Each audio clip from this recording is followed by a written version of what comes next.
لیکن شعیب صاحب اب دیکھیں مذاکرات کرنے کے لیے پی ٹی آئی ایک ڈیمانڈ سے تو پیچھے ہٹ گئی ہے نا کہ اسٹیبلشمنٹ کے بجائے وہ حکومت سے بھی بات چیت کرنا چاہ رہی ہے.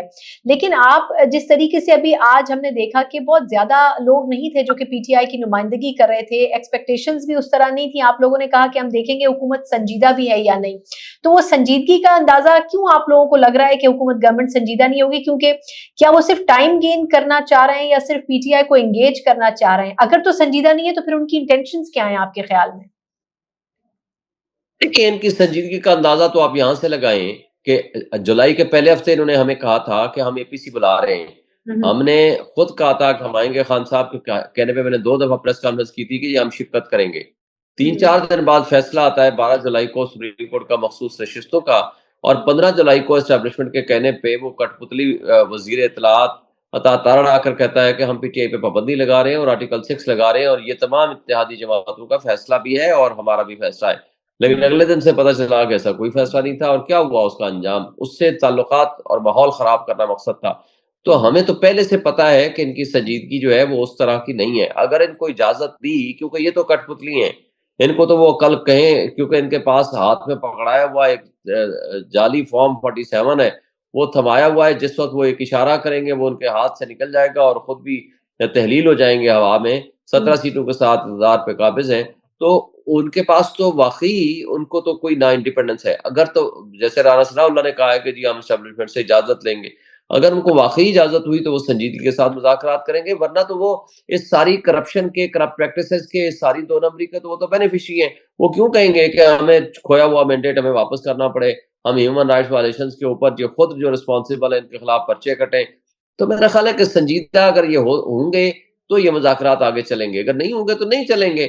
اس ملک کو انہوں نے جس تباہی کے دہانے پہ لا کے کھڑا کر دیا ہے, تو اب ان کے پاس اپنے پاس کوئی آپشن نہیں ہے اس کو نکالنے کے سوائے پی ٹی آئی, جو کہ حقیقی نمائندہ ہے اس وقت. حقیقی نمائندے ہیں عمران خان اور پی ٹی آئی پاکستان کے. وہ اگر اس مسئلے کو حل کرنے, ان مسائل کو حل کرنے کے لیے سنجیدگی کے ساتھ ان چیزوں کو بہتر کرنے کے لیے اپنا رول ادا کریں گے, تو میرا خیال ہے کہ ان کٹ پتلیوں کو ان کا ساتھ دینا چاہیے. اور اگر نہیں دیں گے تو اس کا نقصان ان کو تو ہے ہی ہے, کیونکہ وہ تو خود ختم ہو چکے ہیں, لیکن اس کا نقصان 25 کروڑ عوام کو ہوگا. اس سے پہلے کہ موب جسٹس سسٹم لاگو ہو, یا اس ملک کو انصاف کے نظام کے اوپر قانون اور آئین کے مطابق ان کو چلانا پڑے گا. شعیب صاحب یہ بتائے گا سر کہ اب جس طرح 2 جنوری کی ایک ٹائم لائن رکھی گئی ہے کہ جو ڈیمانڈز ہیں پاکستان تحریک انصاف کی, جو ٹرمز ہیں وہ کیا ہیں وہ حکومت کو بتائی جائیں, تو اب ایک تو یہ کہ اس میں فائنل کیا ڈیسائیڈ ہوا ہے, کیونکہ اس سے پہلے ڈیمانڈز تو کئی تھی لیکن ان کو شارٹ لسٹ کیا گیا ہے, کتنی ڈیمانڈز ہیں جو کہ پی ٹی آئی لے کے جا رہی ہے؟ اور دوسرا, کیا خان صاحب کی رہائی کی بھی جو ایک ڈیمانڈ ممکنہ طور پر شامل تھی شرائط میں, کیا اس کے اوپر کوئی گنجائش لچک کی موجود ہے کہ کیا ان کے اوپر کوئی کمپرومائز کیا جائے گا, یا آپ کے خیال میں اگر ان کی رہائی نہیں ہو پاتی ہے تو پھر ڈائیلاگ بالکل بیکار ثابت ہوں گے؟ دیکھیں عمران خان کی رہائی تو بنیادی شرط ہے, میں نہیں سمجھتا کہ ہم اس کی رہائی سے پیچھے ہٹ جائیں. وجہ یہ ہے کہ سیاسی قیدی تو سب ہیں, لیکن اس سیاسی قیدیوں کی سب سے بڑی پہلی فہرست کا پہلا نمبر عمران خان ہے. آج تو پوری دنیا کہہ رہی ہے کہ وہ سیاسی قیدی ہیں, پوری دنیا کہہ رہی ہے کہ آربیٹری ڈیٹینشن ہے, پوری دنیا کہہ رہی ہے ہیومن رائٹس وائلیشن ہو رہی ہے. کون سا ایک لیڈر ایسا گزرا ہو جس کے خلاف 200-250 مقدمات بنے ہوئے ہوں آج تک, وہ بھی 2 سالوں کے اندر اندر؟ ایسا نہیں ہوتا اس طریقے سے. تو میرا خیال ہے کہ پھر تو بات کرنے کا کوئی فائدہ نہیں ہوگا. بہرحال دیکھتے ہیں کہ آگے بات چیت آگے چلتی ہے تو اس کا کیا نتیجہ نکلتا ہے اور کس طرح یہ سنجیدگی کے ساتھ لیتے ہیں.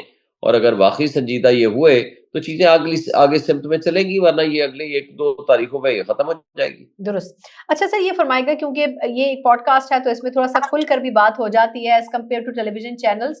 میں مطلب کہنا چاہیے کہ بڑے ادب کے ساتھ یہ سوال آپ سے کرنا چاہوں گی کہ تھوڑا سا کرٹیسزم جو وکلا کی لیڈرشپ پی ٹی آئی کے اندر موجود ہے اس کے اوپر بھی ہے کہ جو سیاسی لیڈرشپ ہے اس کو اوور شیڈو کر دیا ہے وکلا کی لیڈرشپ نے, اور یہ کہ بہت سے لوگ انکلوڈنگ یو, آپ جیسے کئی شخصیات جو بڑے نامور وکیل ہیں, وہ بیسکلی پارٹی کو اس انداز میں نہیں چلنے دے رہے ہیں. تو ایک تو میری تصحیح کیجیے گا کہ ایک تو یہ اس قسم کے جو رومرز ہیں وہ کیوں پھیلائے جاتے ہیں, اور دوسرا کیا واقعی باقی بھی جو پی ٹی آئی کے اندر وکلا کی ایک بڑی تعداد اب شامل ہو چکی ہے, کیا اس میں کچھ ایسے لوگ بھی ہیں جو پارٹی کے پلیٹ فارم کو استعمال کر رہے ہیں؟ جی میں یہ نہیں سمجھتا ایسا کوئی ہے کہ وکلاء نے جو پولیٹیکل لیڈرشپ ہے اس کو اوور شیڈو کر دیا.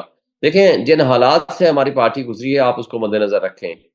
9 مئی کے بعد ہماری کوئی پولیٹیکل لیڈرشپ یا تو پریس کانفرنسز کر کے چھوڑ گئی تھی، بگوڑے بن گئے تھے، یا جن کی فائلیں دکھا کے ڈرپوک تھے ان کو ہٹا لیا گیا۔